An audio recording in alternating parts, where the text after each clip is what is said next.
ഇതെൻ്റെ വീടാണ്. ഇത് ഞാൻ നാട്ടിൽ കൂലിപ്പണി ചെയ്ത് ആരുടെയും ഒരു സപ്പോർട്ടുമില്ല, ഒരു ലോണുമില്ല, അതുണ്ടാക്കിയതാണ്.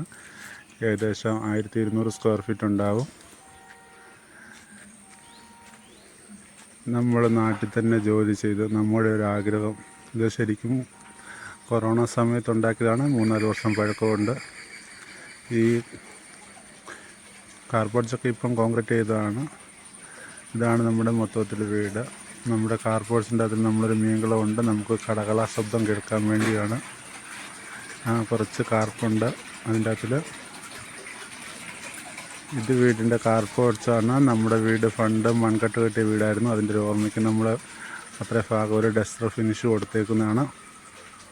മുറ്റത്ത് കോവലും ഫ്രാഷാമ്പൂട്ടും വിളഞ്ഞു കിടക്കുന്നു. മൊത്തം നമുക്കൊരു ഹരിതാഭയും പച്ചപ്പിൻ്റെയും ഇതുള്ളതുകൊണ്ട് ഇത് നമ്മുടെ സിറ്റ് ഔട്ട്. കാർപോർട്ട്സ് നമ്മൾ സ്ട്രക്ചർ അടിച്ച് ഓട് തന്നെ ഇട്ടേക്കുവാണ്. ബാക്കി റൂമെല്ലാം വാർപ്പാണ്. കാർപോർട്ട്സിൻ്റെ അകം നമ്മൾ ടിക്കറ്റ് പാനൽ ചെയ്തിട്ടുണ്ട്. ഇത് നമ്മുടെ ബാക്ക് സൈഡ് നമ്മളിപ്പം ഒരു കല്ല് പോലെ ചെയ്തിട്ട് പേൾ ഗ്ലാസ് സെറ്റ് ചെയ്ത് കൊടുക്കുകയാണ്. പറിച്ച് നട്ടതാണ്. പേൾ ഗ്ലാസ് സെറ്റായി വരുന്നേ ഉള്ളൂ. ഇച്ചിരി സമയം എടുക്കും, 1 മാസം എടുക്കും. ഇത് നമ്മൾ ചുമ്മാ പെയിൻ്റ് അടിച്ചതാണ്.